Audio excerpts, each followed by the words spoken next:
Abramos a palavra do Senhor no Evangelho segundo Marcos, capítulo 14. Hoje nós vamos iniciar o capítulo 14 da série de exposições que intitulamos como a centralidade do simples Evangelho. Marcos, capítulo 14, a partir do verso 1, eu farei a leitura até o verso de número 9. Que nos diz assim, aquela que é infalível, inerrante e autoritativa palavra de Deus. 2 dias depois seria celebrada a Páscoa e a festa dos pães sem fermento. Os principais sacerdotes e os escribas procuravam uma forma de prender Jesus, a traição, para matá-lo. Pois diziam, não durante a festa, para que não haja tumulto entre o povo. Quando Jesus estava em Betânia, fazendo uma refeição na casa de Simão, o leproso, veio uma mulher trazendo um frasco cheio de alabastro, um frasco feito de alabastro, com um perfume muito valioso, de nardo puro. E quebrando o frasco, derramou o perfume sobre a cabeça de Jesus. Alguns dos que estavam ali ficaram indignados e diziam entre si, por que esse desperdício de perfume? Este perfume poderia ter sido vendido por mais de 300 denários para ser doado ou dado aos pobres. E murmuravam contra ela. Mas Jesus disse, deixem a mulher em paz, porque vocês estão a incomodando. Ela praticou uma boa ação para comigo, porque os pobres estarão sempre com vocês, e quando quiserem podem lhe fazer o bem, mas a mim vocês nem sempre terão. Ela fez o que pôde, ungiu o meu corpo antecipadamente para a sepultura. Em verdade lhes digo que onde for pregado em todo o mundo o Evangelho, também será contado o que ela fez para a memória dela. Amém. O título da mensagem dessa noite é: Você está preparado para morrer? O que nós encontramos aqui neste texto da Sagrada Escritura, meus irmãos, é uma preparação. Nós vemos os sacerdotes e os escribas se preparando para matar Jesus. Nós vemos também o próprio Senhor Jesus sendo preparado para a sua morte. Por isso, o tema ou o título da mensagem dessa noite é: Você está preparado para morrer? Você está preparado para algo que vai acontecer com você? Não é que talvez possa acontecer, não, você vai morrer. Um dia mais tarde, um dia mais breve, mas esse dia vai chegar. E nós devemos estar preparados. Nós devemos pensar sobre isso. Nós nos preparamos para alguns eventos na nossa vida. Eu tenho certeza que você procurou se preparar antecipadamente hoje para vir ao culto. Eu espero que você tenha tomado um banho, trocado a roupa, se preparado para cultuar ao Senhor, o Deus Todo-Poderoso. Então, alguns momentos importantes na nossa vida exigem preparação. Quando a pessoa vai se casar também tem toda uma preparação para isso. Nós pensamos antecipadamente o que vamos fazer, como iremos fazer. Então, a respeito da morte, e em especial aqui da morte do Senhor Jesus, houve toda uma preparação. Os seus inimigos se prepararam, e o próprio Senhor Jesus também foi preparado para esse momento tão importante na história da redenção. Nós sabemos que o mundo grego também foi preparado pelo Senhor para que a mensagem do Evangelho pudesse chegar aos ouvidos dos intelectuais. Nós sabemos também que os romanos, eles fizeram estradas que ligavam as regiões onde facilitou a transição ou o transporte do Evangelho, quando os cristãos estavam fugindo do Império Romano. Então, as Escrituras nos diz que Jesus veio na plenitude dos tempos, quando Deus preparou todas as coisas. E nós estamos prestes a ver o maior acontecimento de toda a história, a morte do Cordeiro de Deus, a preparação para todas essas coisas. E nos aproximando já do contexto dessa passagem, meus irmãos, nós acabamos de encerrar o capítulo 13. No capítulo 13 nós temos o sermão escatológico do Senhor Jesus Cristo. Ele, como verdadeiro profeta, anunciando aquilo que iria acontecer com os seus discípulos, para que os discípulos pudessem se preparar para a tribulação que viria em Jerusalém. Então, no capítulo 13, nós temos a apresentação do Senhor Jesus como o verdadeiro profeta de Deus, aquele que anuncia a vontade do Senhor e as coisas que estão para acontecer. A partir do capítulo 14, nós vamos ver a figura do Messias no seu ofício sacerdotal, quando ele entrega a sua vida para nos resgatar da nossa condição de pecado e miséria. Então, após nós ouvirmos do verdadeiro profeta do Senhor, daquele que é o próprio Senhor nos comunicando a sua vontade, agora nós vamos ver o Senhor Jesus Cristo como nosso supremo sumo sacerdote. E o nosso primeiro ponto da mensagem dessa noite, nós vamos ver a preparação dos inimigos de Deus. No verso de número 1, nos diz que 2 dias depois seria celebrada a Páscoa e a festa dos pães sem fermento. Essas 2 festas eram vistas como uma só nesse período, porque no Antigo Testamento Deus havia determinado que o seu povo celebrasse a saída do Egito uma vez por ano, que era celebrada a Páscoa, que trazia à memória os atos redentivos de Deus.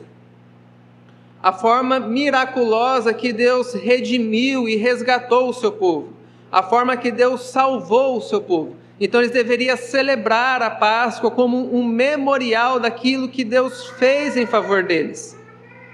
Então o sentido, o significado da Páscoa era ver que Deus livra o seu povo da morte e lhes dá uma redenção. Junto com isso, Deus também estabeleceu a festa dos pães sem fermento, ou aquela palavrinha difícil, pães asmos, que nós encontramos no Antigo Testamento. Porque o fermento estava relacionado com algo de corrupção, uma aceleração do processo de fermentação do pão. Então, qual que era a mensagem dessas festas?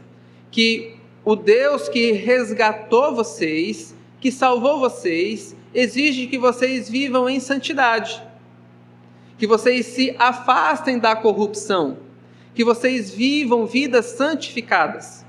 E quem deveria promover essa festa eram os sacerdotes. E veja só o que os sacerdotes estão fazendo. Ainda no verso 1, os principais sacerdotes, os escribas, procuravam uma forma de prender Jesus à traição para matá-lo, pois diziam: não durante a festa, para que não haja tumulto entre o povo. O que nós vemos de imediato aqui é a corrupção da igreja naqueles dias, dos seus oficiais. Aqueles que deveriam promover o evangelho estavam perseguindo o próprio Senhor Jesus Cristo. A intenção deles não era apenas frear Cristo, mas, além de prender, veja que é de uma forma traiçoeira e com o objetivo de matá-lo. Eles procuravam não apenas refrear o Senhor Jesus, mas também matá-lo, por causa do seu exercício no meio deles. Aqui nós estamos na semana da Páscoa, que antecede a Páscoa, que faltava ainda 2 dias. E Jesus já estava no templo, lembra-se que ele ia ao templo, ensinar o Evangelho, mas ele também denunciava aquilo que estava acontecendo de errado. Ele denunciava o pecado daquela liderança. E eles buscavam, de alguma forma, não apenas refrear, mas matar o Senhor Jesus Cristo.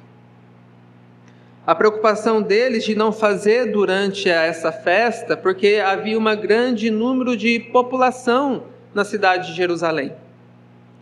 Ela chegava a ficar 3 vezes maior o número de população durante esse período. Suponhamos que a cidade de Jerusalém tivesse 50 mil habitantes. Nessa semana de festa, poderia chegar a 150 a 200 mil habitantes. Então era muita gente, e essa notícia poderia causar um tumulto no meio do povo. Então eles procuram planejar isso às escondidas.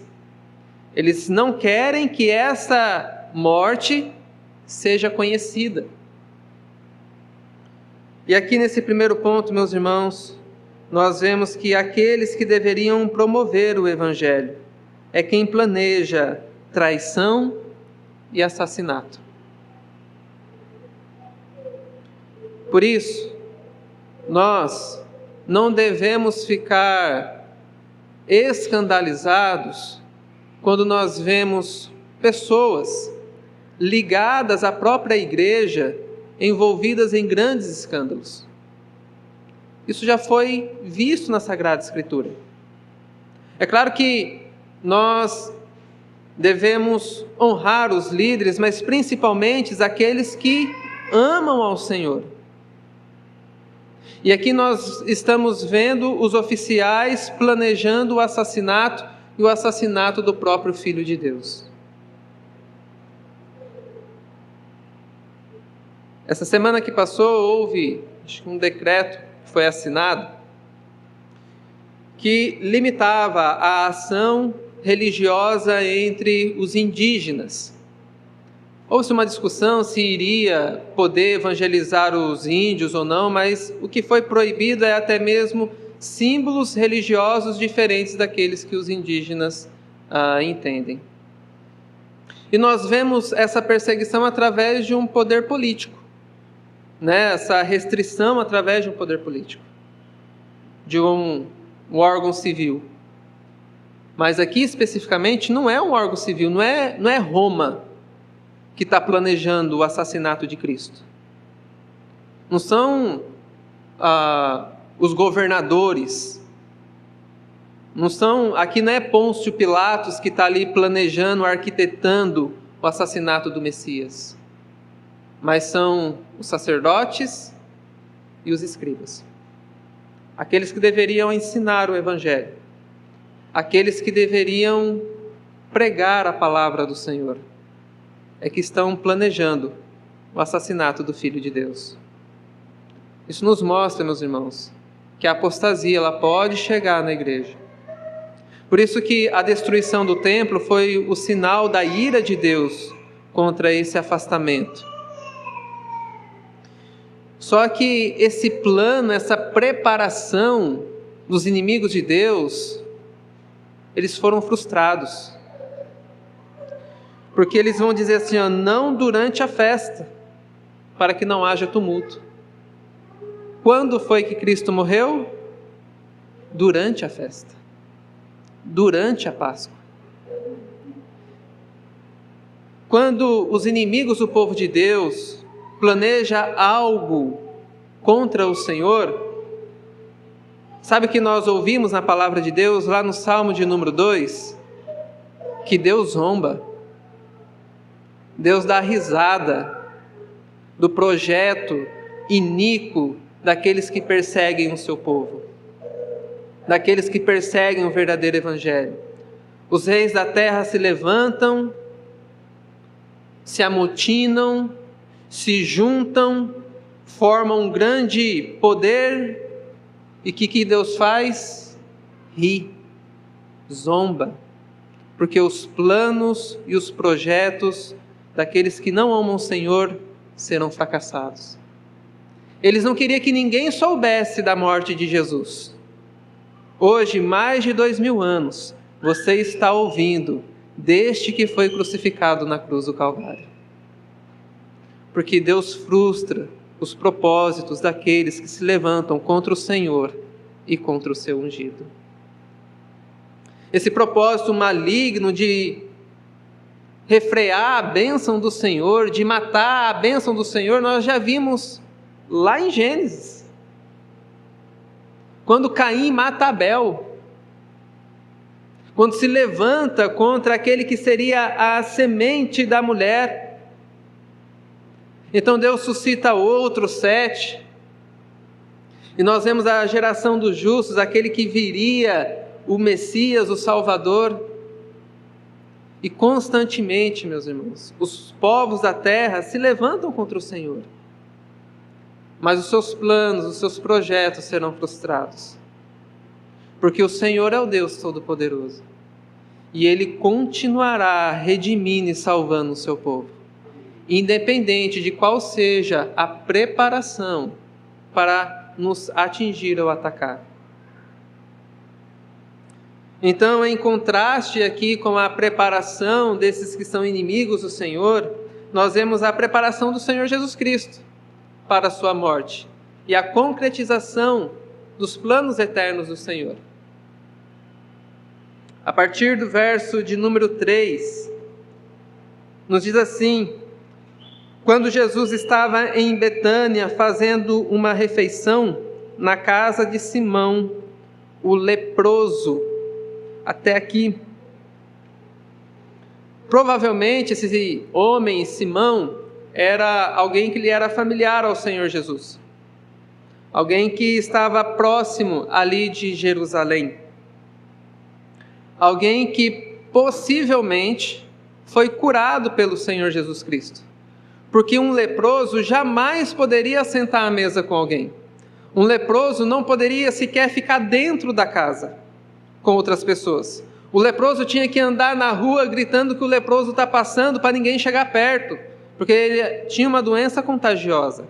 Mas aqui Jesus está na casa de Simão, o leproso, tomando uma refeição. Isso mostra, meus irmãos, o contraste de Jesus como verdadeiro sacerdote com os sacerdotes daquela época.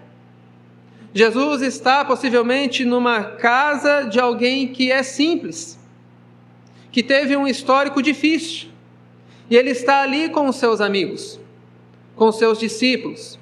No Evangelho de João vai dizer que ele estava com Lázaro, que ele estava com Marta e também com Maria. Então Jesus ele está destacado daquele grupo corrupto que estava em Jerusalém. Jesus ele revela aqui a sua humildade no seu sacerdócio. Então ele estava à mesa junto com essas pessoas. O que temos aqui é a revelação do nosso Senhor Jesus Cristo em sua humildade, realizando o seu ofício sacerdotal, entregando a sua vida na morte. Ainda no verso de número 3 nos diz que veio uma mulher. No Evangelho segundo João nos diz que essa mulher é Maria, irmã de Lázaro. Lembra da história Marta e Maria? Então, o Evangelho de João nos diz que é Maria quem traz esse frasco feito de alabastro. Essa palavra alabastro não é muito comum para a gente, né? A gente lê e às vezes não entende, só acha uma palavra bonita. Mas o frasco de alabastro era um frasco muito bem trabalhado. Era um frasco que era armazenado dentro dele perfume. E você só conseguiria abrir ele quando você quebra, para você usar o perfume todo de uma vez. Então ele era feito para ser usado uma única vez e ele era muito chique, né? Algo muito requintado. Não era todo mundo que tinha um frasco desse. Por isso que era algo que chamava a atenção. Quando você vai, por exemplo, numa loja onde vende perfumes, tem uns perfumes mais baratos, né, os desodorantes, e tem lá os perfumes que são caros. Normalmente perfume caro vem dentro de um frasco, dentro de um recipiente muito bem trabalhado. E essa é a ideia do frasco de alabastro. Veja que ele vai identificar aqui também qual é o conteúdo que está no frasco. Com um perfume muito valioso de nardo puro. Nardo é uma outra palavra que também não está no nosso vocabulário comum. Nardo é uma substância aromática, extraído de raízes ou folhas que vinha da Índia. Então, era um produto importado, vamos dizer assim. Algo que poucas pessoas teriam. E algo de muito valor. Eram aqueles itens da casa que vai passando de geração em geração, algo muito precioso, que vai passando de pai para filho, como se fosse uma joia preciosa que vai passando de geração em geração. Possivelmente Maria teria recebido esse vaso, de alabastro com perfume precioso por herança da sua família.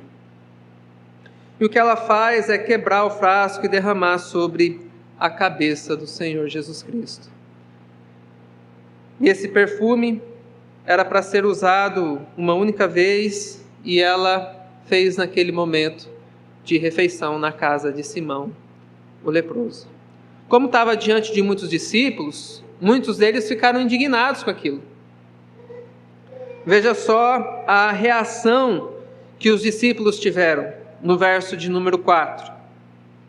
Alguns dos que estavam ali ficaram indignados e diziam entre si: para que esse desperdício de perfume? Este perfume poderia ter sido vendido por mais de 300 denários para ser dado aos pobres. E murmuravam, reclamavam contra ela. Os discípulos que estavam ali naquela refeição, eles ficaram indignados, assim, ela está desperdiçando algo tão precioso. Isso daí vale cerca de uns 300 denários ou mais. Um denário era o que valia ao trabalho de um dia. Mais de 300 denários ou 300 denários seria equivalente ao trabalho de um ano. Suponhamos que o trabalhador hoje ele ganha aí R$2.000 por mês. Ao final de um ano, ele teria R$24.000. Então o que ela estava fazendo era usar todo esse recurso para perfumar o Senhor Jesus e depositar sobre ele ali. Por isso eles ficaram tão revoltados. Falaram, isso daí, se você vendesse e tivesse dado aos pobres, iria saciar a fome de muita gente. Meus irmãos, às vezes a gente olha para o texto bíblico e a gente já se coloca na posição aqui da mulher. Mas existe uma possibilidade muito grande da gente estar entre esses que ficaram indignados. O Evangelho de João vai dizer que quem ficou mais revoltado foi Judas, porque ele estava de olho nesse dinheiro. Mas qualquer um de nós poderia ser essa pessoa. E a palavra deles foi o seguinte: ela está desperdiçando dinheiro, ela está desperdiçando esse perfume, ela poderia estar sendo utilizado de uma forma melhor. Sabe o que é engraçado? É que as pessoas são muito boas para lidar com o dinheiro dos outros. Se fulano fizesse isso, não estaria nessa situação. Se Beltrano fizesse aquilo outro, não estaria nessa condição. As pessoas são muito rápidas para trabalhar com o dinheiro dos outros. Mas com o dela mesma ela não sabe lidar. Mas com o dela mesma está endividada. Então, isso mostra para nós que as pessoas são muito expert em economia quando se trata do dinheiro dos outros. Mas quando se trata do dela, ela não sabe lidar. Isso mostra que muitas vezes as pessoas estão de olho no amor ao dinheiro. Os discípulos ficaram indignados aqui porque consideraram o valor do perfume, mas não consideraram o valor do Senhor Jesus Cristo. E veja só a resposta do Senhor Jesus, no verso de número 6. Mas Jesus disse: deixa a mulher em paz. Por que vocês estão incomodando? Ela praticou uma boa ação para comigo. Aquilo que os discípulos disseram que era algo mal, que ela fez errado, Jesus diz que é algo bom. Ela fez uma boa ação para comigo. Jesus exorta as pessoas e afirma que a atitude da mulher é algo bom. Aquilo que achavam que era um desperdício era algo bom para o Senhor Jesus Cristo. Veja como o Senhor interpretou essa situação de uma forma diferente. E por que Jesus disse que ela fez algo bom a ele? O verso 7 em diante vai explicar. Vai dizer assim, porque os pobres estarão sempre com vocês. E quando vocês quiserem poder lhes fazer o bem, mas a mim vocês nem sempre terão. O que Jesus está fazendo aqui é chamando a atenção desses discípulos. Vocês estão tão preocupados assim com os pobres? Não se preocupa não, eles não vão embora. Eles vão estar aí para vocês ajudar. Mas quanto a mim, pessoalmente, vocês nem sempre terão. Jesus revelou que essa mulher fez algo bom, porque ela amou o Senhor mais do que todas as coisas. Ela revelou através dessa atitude que o amor dela, aquilo que era mais precioso para ela, era o Senhor Jesus Cristo. Jesus ainda continua defendendo Maria. Ela fez o que pôde. Ela fez o que estava diante dela, diante do que ela poderia realizar. Ela fez o que estava ao alcance. Jesus reconhece tudo o que podemos ou não fazer. O bem que Maria fez foi mostrar que faria de tudo por amor ao Senhor Jesus Cristo. Que ela entregaria todos os bens dela se fosse necessário. Que ela entendia que a família dela pertencia ao Senhor. Que ela entendia que a vida dela pertencia a Deus. E que nada do que ela pudesse fazer seria algo demais. Hoje as pessoas têm dificuldade, meus irmãos, de entregar até mesmo os dízimos nas igrejas. Se você quiser arrumar polêmica na internet, é só puxar o assunto do dízimo, você vai arrumar confusão. O que ela faz aqui está além de recursos financeiros. O que ela está querendo dizer aqui é que o Senhor Jesus é aquilo que é mais valioso neste mundo. Eu estou disposta a entregar não apenas os meus recursos financeiros, não apenas a herança que eu recebi em família, mas eu estou disposta a me entregar inteiramente ao Senhor, porque Ele é valioso. Jesus continua. Ainda no verso 8 ele diz: ela ungiu o meu corpo antecipadamente para a sepultura. No período bíblico, meus irmãos, havia uma preparação sobre a pessoa após o falecimento. Aqui, quando alguém morre, vai para o ML, vai para o hospital, onde, dependendo da natureza da morte, se faz autópsia, para preparar o corpo para poder fazer o velório e o sepultamento. Naqueles dias eram diferentes, não havia esse mesmo modo de tratar. Então, o que se fazia? Quando a pessoa morria, preparava-se o corpo dela para ter um momento ali de velório e, consequentemente, o sepultamento. Então, se passava ali algumas ervas para preparar a pessoa. Hoje tem gente que faz até maquiagem, tem a pessoa específica para preparar, né, para ter uma boa aparência, né, a pessoa que faleceu. Mas naquele período se passava essas ervas, preparava também o corpo. Então o que Jesus está dizendo, ele está falando aqui, ela está preparando o meu corpo para o meu sepultamento, porque eu vou morrer. Veja, meus irmãos, apenas 2 dias da morte. Jesus revela isso de uma forma muito tranquila aqui no Evangelho. O momento de angústia ainda vai chegar, mas ele prepara todo o ambiente para anunciar aos seus discípulos. A unção do corpo para a sepultura era uma atividade comum naqueles dias, mas torna-se especial em Jesus, pois esse cenário possui uma forte semelhança com os ritos de consagração do Antigo Testamento.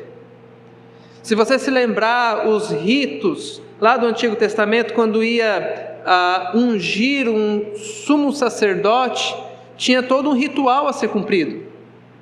E quando Maria faz esse ato de derramar esse perfume precioso sobre o Senhor Jesus, isso traz à memória dos judeus aqui algo muito familiar do Antigo Testamento. Por exemplo, para a unção do sacerdote, essa atividade deveria ser com um óleo precioso. As ervas ali que eram separadas para poder fazer aquele óleo da unção não poderia ser repetido nem mesmo em casa, porque era algo para ser usado especificamente naquele rito. Não era algo de acesso comum, assim como esse vaso de alabastro com perfume precioso. A unção do sacerdote do Antigo Testamento era algo muito sério, muito solene, que preparava o sacerdote para realizar o seu ofício sacerdotal. E é algo que traz à memória aqui quando ela unge ou derrama o óleo sobre a cabeça de Jesus. Os irmãos devem se lembrar do Salmo 133, que diz: ó, quão agradável é que os irmãos vivam em união. É como óleo precioso que desce sobre a barba de Arão. Quem que é Arão? O sacerdote. O sacerdote, ele usava no seu peitoral 12 pedras, que representava cada tribo de Israel.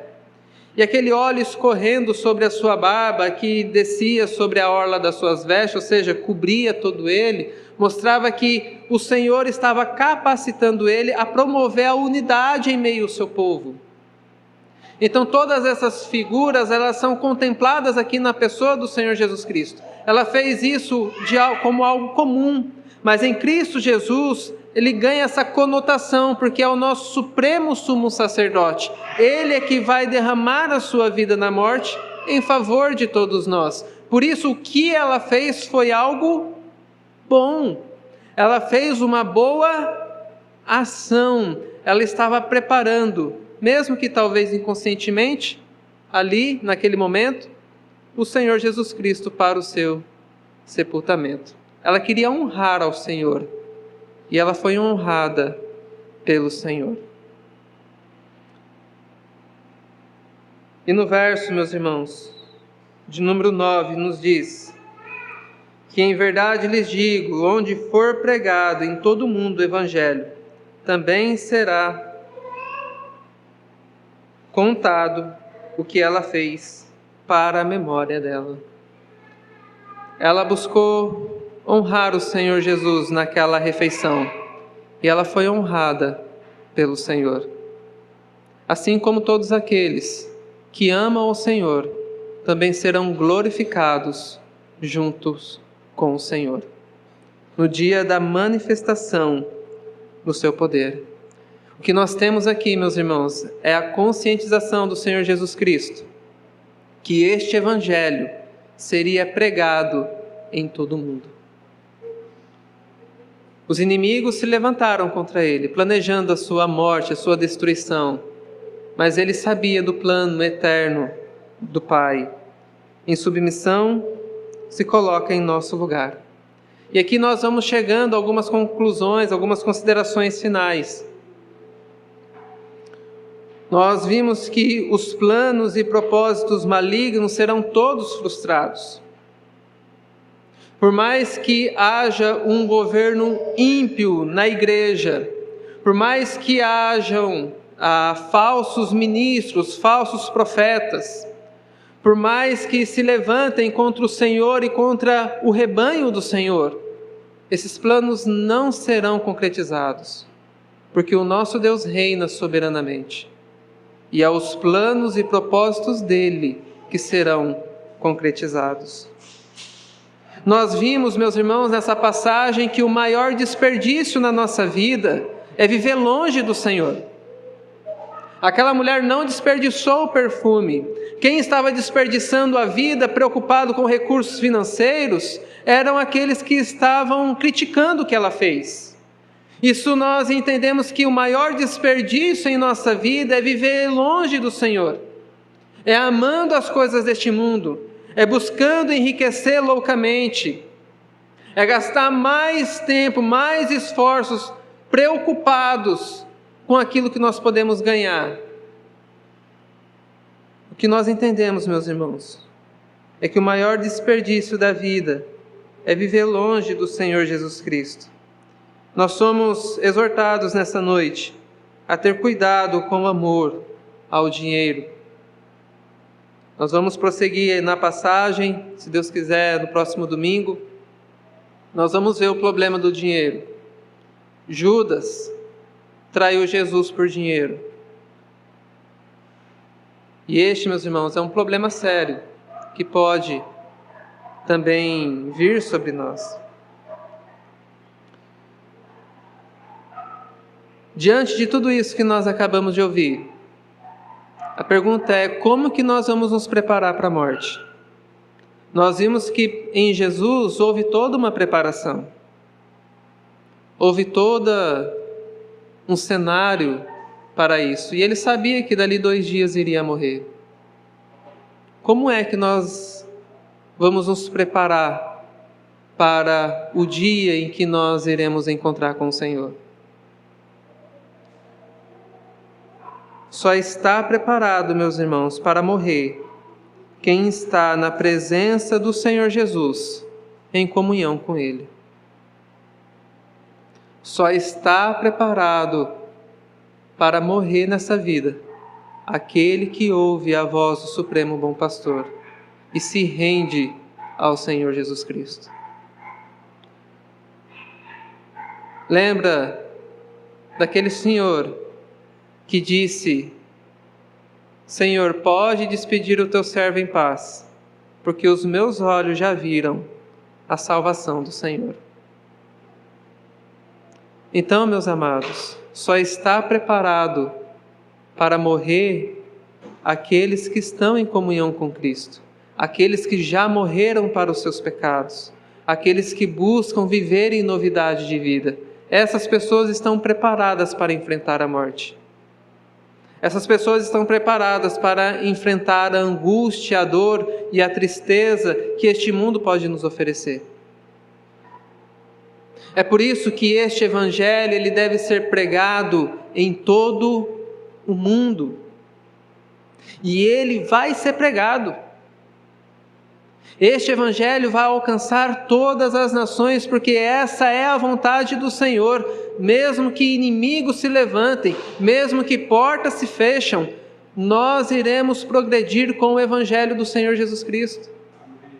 Porque essa é a vontade do Senhor. E os seus planos, os seus propósitos jamais serão frustrados. A pergunta nessa noite é: você está preparado para morrer? Com Cristo Jesus, meus irmãos, nós estamos preparados para tudo o que essa vida turbulenta pode nos enfrentar. Nós podemos estar preparados até mesmo para a morte. Mas se você anda distante do Senhor, preocupado com os assuntos dessa vida, preocupado com quanto vai ganhar amanhã no seu trabalho, preocupado com problemas familiares excessivamente, volte-se ao Senhor. Somente no Senhor, Ele é aquilo que é mais precioso para nós. Ele é aquilo que é mais valioso em nossa vida. Ele merece todo o nosso louvor, toda a nossa adoração. E é diante dele que nós nos encontramos.